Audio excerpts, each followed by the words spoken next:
Hello everyone, welcome to my channel Wangxian lovers. और आज मैं आपके साथ Wangxian fan fiction it's my baby का लास्ट पार्ट शेयर करने वाली हूँ। अगर आप चैनल पे न्यू हैं तो प्लीज़ चैनल को सब्सक्राइब और वीडियो पसंद आती है तो लाइक भी कर दीजिएगा फॉर मोर वांगशन एफएफ। तो चलिए फ्रेंड्स, आज मैं आपके साथ इट्स माई बेबी का नेक्स्ट पार्ट शेयर करने वाली। तो इससे पहले वाले पार्ट में हमने देखा था वांग जी ने अपने आप को काम में बहुत ज़्यादा बिजी कर लिया था ताकि उसे विंग की याद न आए और वो आईवान के बारे में सोचना बंद कर दे। लेकिन चाहे वो कितने भी कोशिश करता, उसे विंग और आईवान हमेशा याद आते रहते और इस वजह से उसने अपने आप को बहुत बुरी तरह से वर्क के अंदर लगा लिया था, जिससे उसके ब्रदर लैंस जैन देखकर बहुत टेंशन में आ गए थे। क्योंकि अगर वांग जी इसी तरह से वर्क करता रहा तो वो एक दिन अपने आप को बहुत ज़्यादा हर्ट कर लेगा। वांग जी अपना पूरा टाइम वर्क को करते हुए बिता देता है। वो ज़्यादातर घर भी नहीं आता है, अपना पूरा टाइम वो ऑफिस के अंदर ही बिता देता है। ऑफिस से बाहर जाने के बाद वांग जी जब अपनी मीटिंग से लौट रहा था तब उसे अचानक से याद आया कि कल उसके ब्रदर का बर्थडे है। तो वो घर वापस लौट गया। लेकिन जब वो घर गया तो उसे एक बहुत बड़ा सरप्राइज मिला। उसके रूम के अंदर आयुआन और वीइंग की फोटोज लगी हुई थी। ये देखकर वांग जी को तो समझ ही नहीं आया। उसे एक ड्रीम जैसा लग रहा था। उसे न जाने क्यों एक बहुत अजीब सा एहसास हो रहा था। फिर उसने जब बालकनी में जाके देखा तो वहां पर आयुआन और वीइंग थे। उन्हें देखकर मानो वांग जी की तो दुनिया ही रुक गई हो। वांग जी जल्दी से आयुआन और विंग के पास जाना चाहता था और उन्हें हक करना चाहता था, लेकिन उसे ऐसा लग रहा था कि जैसे अगर वो उनके पास गया तो वो एकदम से गायब हो जाएंगे। जैसे ये सिर्फ वांग जी की एक इमेजिनेशन हो। उसे बहुत डर लग रहा था उनके पास जाने से। लेकिन जब विंग ने वांग जी की ओर देखा तो वो एक स्माइल करता है और वो आयुआन को लेकर वांग जी के पास आ गया। आयुआन वांग जी की ओर अपने हाथों को कर रहा था और बार बार वो बाबा बोल रहा था। ये देखने के बाद वांग जी ने भी जल्दी से आयुआन को अपनी गोद में ले लिया और वो उसके पूरे फेस पर किसेस करने लगा। कुछ टाइम तक ना वांग जी ने कुछ कहा ना विंग ने कुछ कहा। वो इसी तरह साइलेंटली एक दूसरे को देखते रहे। कुछ टाइम के बाद विंग ने देखा कि आयुआन सो गया है। विंग ने वांग जी से कहा कि वांग जी, मैं आयुआन को सुला देता हूँ। लेकिन वांग जी ने आयुआन को और भी टाइटली होल्ड कर लिया और अपने सिर को ना में हिलाया। विंग ने वांग जी को कंफर्टेबल करते हुए कहा कि वो कहीं नहीं जाएगा, हम ठीक हैं। वांग जी फिर विंग और आयुआन दोनों को ही टाइटली होल्ड कर लेता है। वांग जी ने विंग को इतने टाइटली होल्ड किया था कि उसे सांस लेने में भी प्रॉब्लम हो रही थी। बहुत मुश्किल से विंग ने वांग जी को खुद से दूर किया और कहा कि मैं कहीं नहीं जा रहा, मैं ठीक हूँ और आयुआन भी यही है। कुछ टाइम तक वांग जी को कंफर्ट देने के बाद वांग जी ने विंग और आयुआन को छोड़ दिया था। विंग आयुआन को लेकर बेड पर चला गया और उसे अच्छे से सुला दिया। उसे सुलाने के बाद वांग जी कुछ देर तक ऐसे ही विंग को देखता रहा सोफे पर बैठकर। वांग जी को ऐसा लग रहा था कि अगर उसने विंग से अपनी नजरें भी हटाई तो विंग और आयुआन दोनों यहाँ से गायब हो जाएंगी और वो उन्हें कभी भी नहीं देख पाएगा। कुछ टाइम तक इसी तरह वहां बैठे रहने के बाद वांग जी अपने सोफे से खड़ा हुआ और वो रूम से बाहर जाने लगा। तभी वेइंग ने वांग जी का हाथ पकड़ा और उसे अपनी ओर कर लिया। वांग जी और वेइंग कब से एक दूसरे की ओर ही देख रही थी। उन दोनों में से किसी ने भी अपने माउथ से एक भी वर्ड नहीं निकाला। वो साइलेंटली बस एक दूसरे को देख रहे थे। वेइंग ने हिम्मत की और वो वांग जी का हाथ पकड़ के उसे वहां सोफे पर बिठा देता है और उसके फेस पर अपने दोनों हाथों को रखते हुए बोला कि वांग जी, मुझे माफ़ कर देना कि मैं बिना तुम्हें बताए यहाँ से चला गया था। मुझे माफ़ करना, मुझे कुछ टाइम चाहिए था खुद को संभालने के लिए। खुद को इन सब चीज़ों से बाहर निकालने के लिए मुझे कुछ वक्त चाहिए था, इसीलिए मैं यहाँ से गया था। तुम ऐसा मान सकते हो कि मैं एक वेकेशन पर गया हुआ था। 3 महीनों में मैंने हर एक चीज़ के बारे में सोचा। बिल्कुल फ्री माइंड होकर मैंने अपने आप को एक अलग तरह से लेना शुरू किया। अपने आप को मैंने एक अलग वे में देखा है। मैं तुम्हारे बिना और अपने आईवन के बिना अपनी लाइफ को इमेजिन भी नहीं कर सकता। तुमसे इन कुछ दिनों में ही मुझे एक अलग लगाव सा हो गया था। जब से मैं तुमसे मिला था तब से ही मेरे दिमाग में सिर्फ तुम्हारे ही ख्याल आते थे और उस होटल इंसिडेंट की बात से तो तुम मेरे दिमाग में बिल्कुल छप चुके थे। भले ही मैं तुम्हें कितना ही खुद से दूर करने की कोशिश करता था, तुम्हारे बारे में न सोचने की कोशिश करता था, लेकिन इन 2 सालों में मुझे सिर्फ तुम याद रहे और कुछ भी नहीं।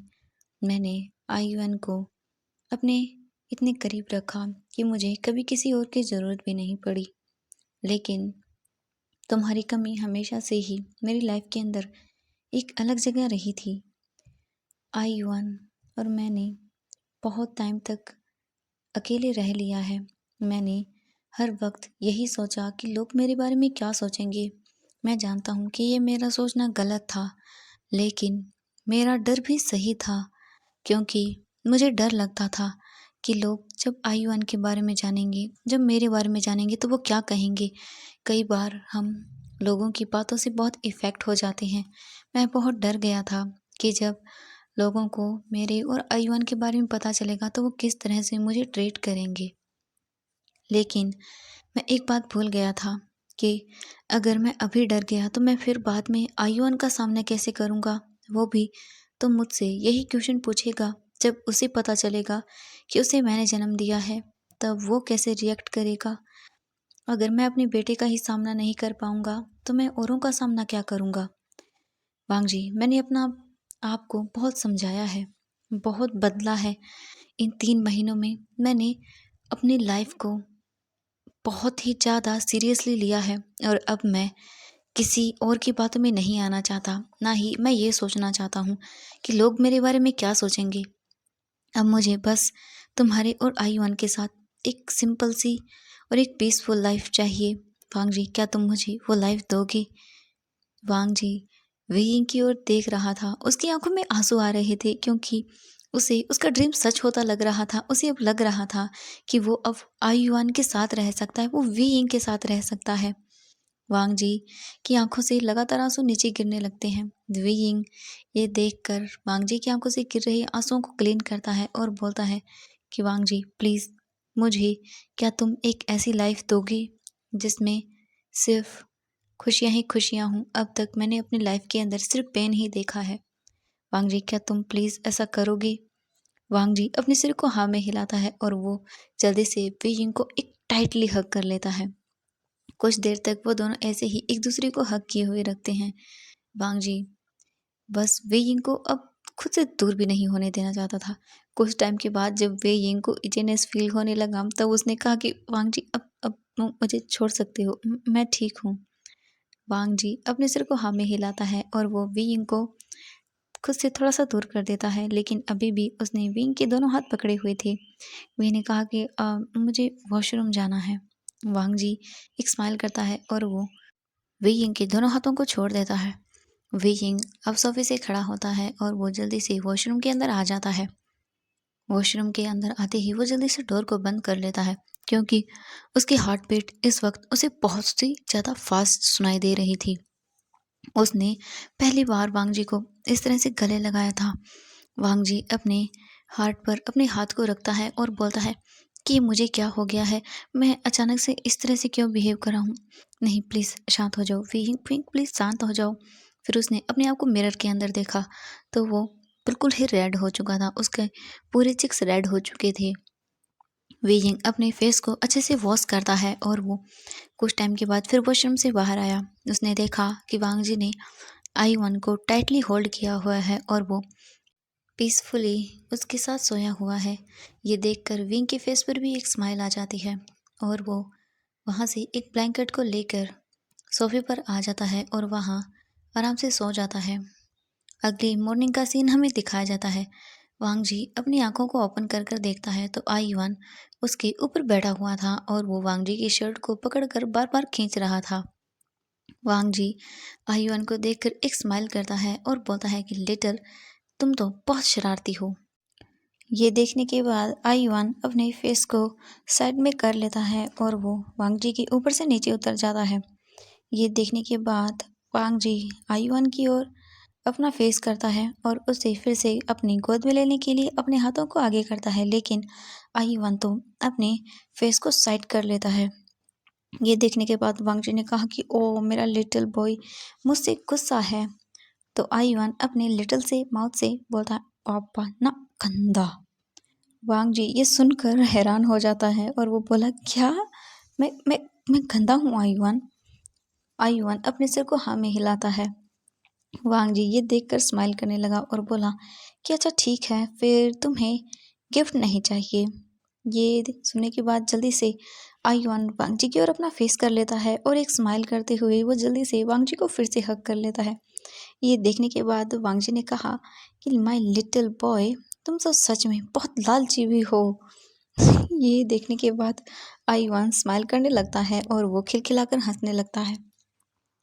इसके बाद वांग जी आयुआन को लेकर बेड से खड़ा हो जाता है तो वो देखता है कि वीइंग वहाँ सोफे पर सोया हुआ है। ये देखने के बाद वांग जी ने कहा कि आयुआन 1 मिनट रुको। ये बोलकर वो आयुआन को फिर बेड पर बैठा देता है और वो जल्दी से वीइंग के पास आता है। वो देखता है कि वीइंग सोफे पर अच्छे से सो नहीं पा रहा। ये देखने के बाद वांग जी वीइंग को जल्दी से अपनी गोद में कैरी करता है और वो उसे लेकर बेड पर आ जाता है। वांग जी वीइंग को बेड पर अच्छे से सुला देने के बाद वो उसे ब्लैंकेट से कवर करने लगता है। वीइंग को ब्लैंकेट से कवर करते वक्त वांग जी उसकी लिप्स की ओर ही देख रहा था। वांग जी जब वीइंग को ऐसे सोते हुए देखता है तो वो अपने माइंड के अंदर वीइंग को लेकर वाइल्ड थॉट्स को आने से नहीं रोक पा रहा था। वांग जी का माइंड अब उसे यही बोल रहा था कि वो अब जल्दी से विंग को किस कर ले। अगर वो इसी तरह से 1 मिनट और विंग को देखता रहा तो वो कुछ ऐसा करेगा जो उसे शायद अभी नहीं करना चाहिए था। इसके बाद वांग जी देखता है कि आयुआन रोने लगा है। ये देखने के बाद वो जल्दी से आयुआन के पास जाता है और उसे अपनी गोद में कैरी कर लेता है। वांग जी जल्दी से आयुआन को रूम से बाहर ले आता है और वो बोला कि हे लिटिल बॉय, ये गलत बात है, तुम ऐसे कैसे रो सकते हो? हाँ। ये देखने के बाद आयुआन स्माइल करने लगता है। वांग जी आयुआन को लेकर जल्दी से नीचे हॉल के अंदर आ जाता है। वांग जी जैसे ही हॉल के अंदर आता है तो वो देखता है कि वांग जी के ब्रदर लैन सेचेन वहीं हॉल के अंदर बैठे हुए थे। जैसे ही आयुआन लैन सेचेन को देखता है तो वो अपने फेस पर एक प्यारी सी स्माइल लेकर आता है। वांग जी जल्दी से लैन सेचेन के पास जाता है और वो उन्हें वेस्ट करते हुए बोला कि ब्रदर हैप्पी बर्थडे। ये बोलकर वो अपने ब्रदर को जल्दी से हग कर लेता है। लैन सेचेन ने कहा कि थैंक यू वांग जी, क्या तुम्हें सरप्राइज मिला? वांग जी अपने ब्रदर की ओर देखता है और वो बोला कि ब्रदर आपको पता था? तो लैन सेचेन ने कहा कि हाँ मुझे पता था। जब मैं कल तुमसे मिलने ऑफिस के अंदर आया था तब मुझे एक कॉल आया था जो कॉल वेइंग का था। जब मैंने उसे पिक किया तो मुझे वेइंग ने सारी चीज़ें एक्सप्लेन की कि वो क्यों यहाँ से गया था और अब वो अपनी एक पीसफुल लाइफ तुम्हारे साथ बिताना चाहता है। ये सुनने के बाद मैं भी बहुत खुश हो गया था।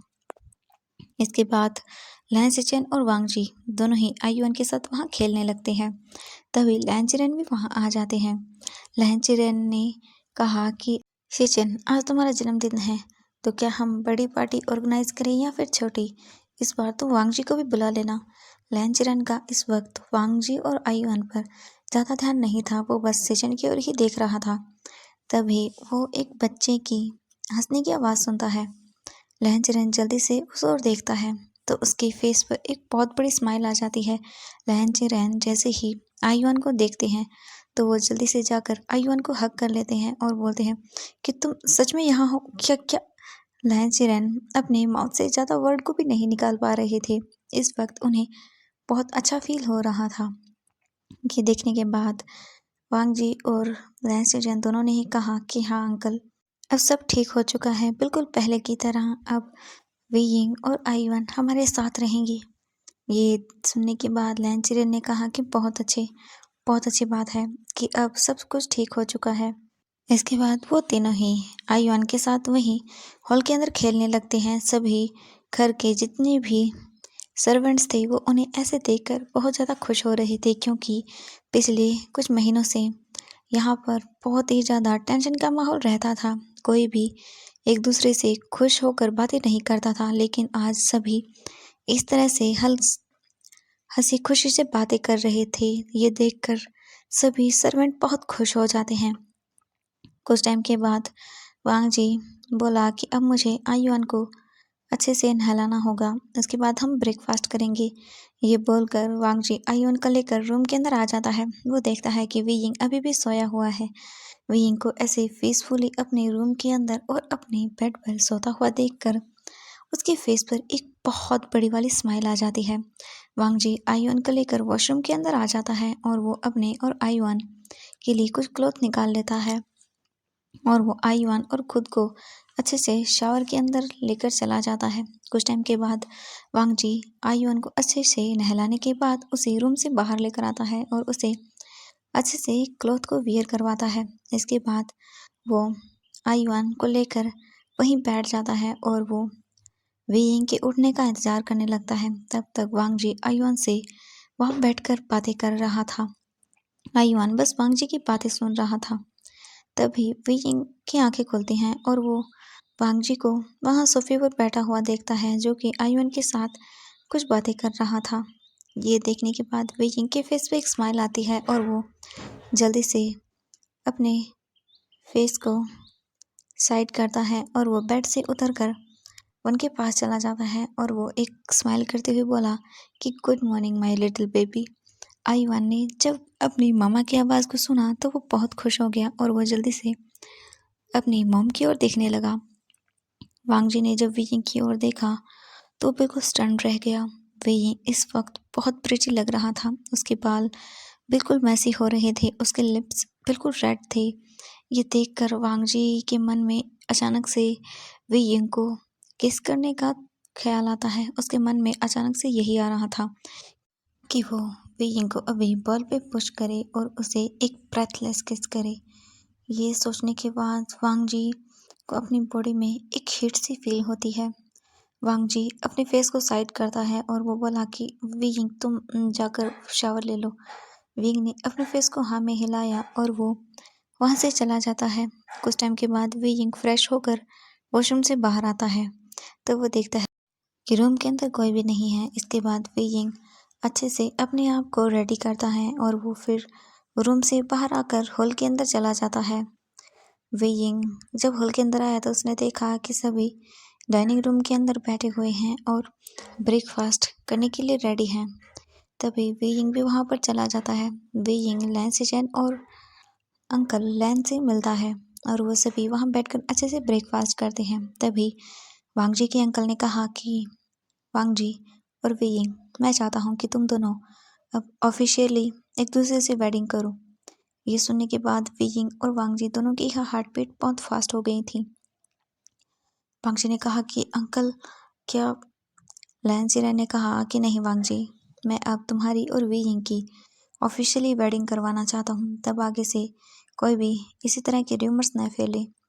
लैन सिरेन ने कहा कि वी यिंग, क्या तुम इससे अग्री हो? वी यिंग ने कुछ सोचा और कहा कि जी अंकल, मैं रेडी हूँ। ये सुनने के बाद वांग जी भी बहुत खुश हो गया था। अब वो जल्दी से अपनी टेबल से खड़े हुए और बोले, तो ठीक है, 2 दिन के बाद तुम्हारी और वांग जी की वेडिंग है। वी ने कहा, इतनी जल्दी?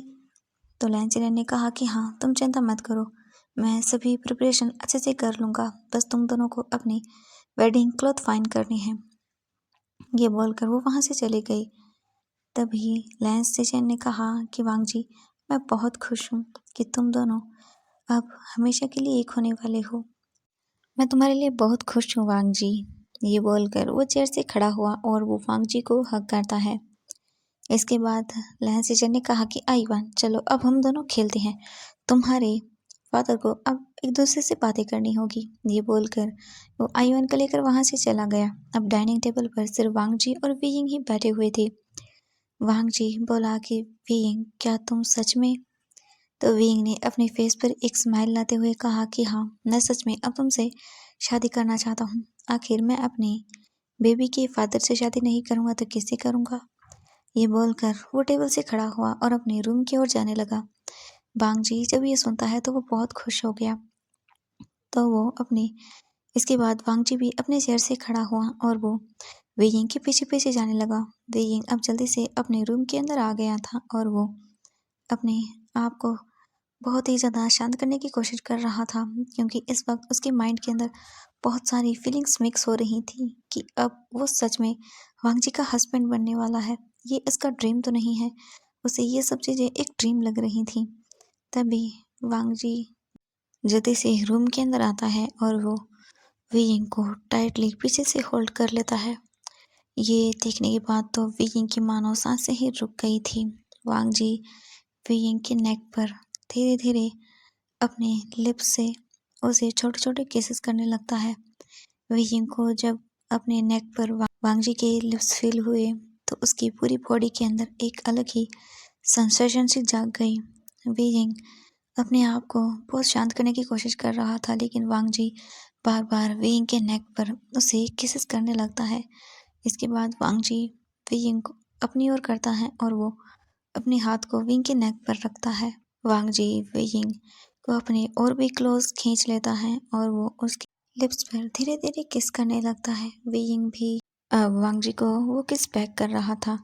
उन दोनों का ये एक सॉफ्ट किस धीरे धीरे एक वाइल्ड किस के अंदर चेंज होने लगता है। अब वांग जी वीइंग को बहुत पैशन के साथ किस करने लगता है। वो वीइंग को सांस लेने का भी मौका नहीं देता। वांग जी ने वीइंग को जल्दी से वॉल पे पुश किया और वो वीइंग को बहुत रफली किस करने लगा। वांग जी किस करते वक्त वीइंग के लिप्स पर उसे बाइट भी कर रहा था, जिस वजह से वीइंग के माउथ से अब माइनिंग निकल रही थी, जिसे सुनने के बाद वांग जी अब और भी ज्यादा अपनी बॉडी के अंदर हीट महसूस करता है और वो वीइंग को और भी वाइल्डली किस करने लगता है। उन दोनों का ये सॉफ्ट किस अब एक वाइल्ड किस के अंदर चेंज हो रहा था। वांग जी वीइंग को अपनी लैब में कैरी कर लेता है और वो वीइंग को बेड की ओर लेकर आने लगता है। तभी उनके रूम पर किसी ने नॉक किया। ये सुनने के बाद वांग जी बहुत इरिटेट हुआ। तभी उसे आयुआन के रोने की आवाज़ सुनाई दी। ये सुनने के बाद वो जल्दी से वांग जी की गोद से नीचे उतर गया और वो अपने आप को जल्दी से ठीक करने लगा। उसका पूरा फेस एकदम ब्लश कर रहा था। वो जल्दी से जाकर डोर को ओपन करता है तो वहाँ पर लैंस एजेंट खड़े हुए थे। वो वीइंग को देखकर बोले कि वीइंग, आयुआन रो रहा था, अब तुम चाहिए तो ठीक है, अब इसे तुम संभालो। ये बोलकर लैंस एजेंट आयुआन को वीइंग की गोद में दे देते हैं और वो वहाँ से चले जाते हैं। वीइंग आयुआन को लेकर रूम के अंदर आ गया और वो उसे बेड पर बिठाकर उसके पास बैठकर वो खेलने लगा। वांग जी उन दोनों को ही देख रहा था। वांग जी ने आयुआन की ओर देखते हुए कहा कि लिटिल बॉय, तुम क्या थोड़ी देर बाद नहीं आ सकते थे? ये बोलकर वो स्माइल करता है और वो भी उन दोनों के पास चला गया। वांग जी और वीइंग दोनों ही आयुआन के साथ वही खेलने लगते हैं। तो फ्रेंड्स, आज के लिए बस इतना ही। नेक्स्ट पार्ट के लिए वेट कीजिएगा। Thank you so much friends मेरी वीडियो देखने के लिए। और सॉरी वीडियो अपलोड न करने के लिए, क्योंकि मौसम बहुत ख़राब है, जिस वजह से लाइट नहीं रहती और नेट भी नहीं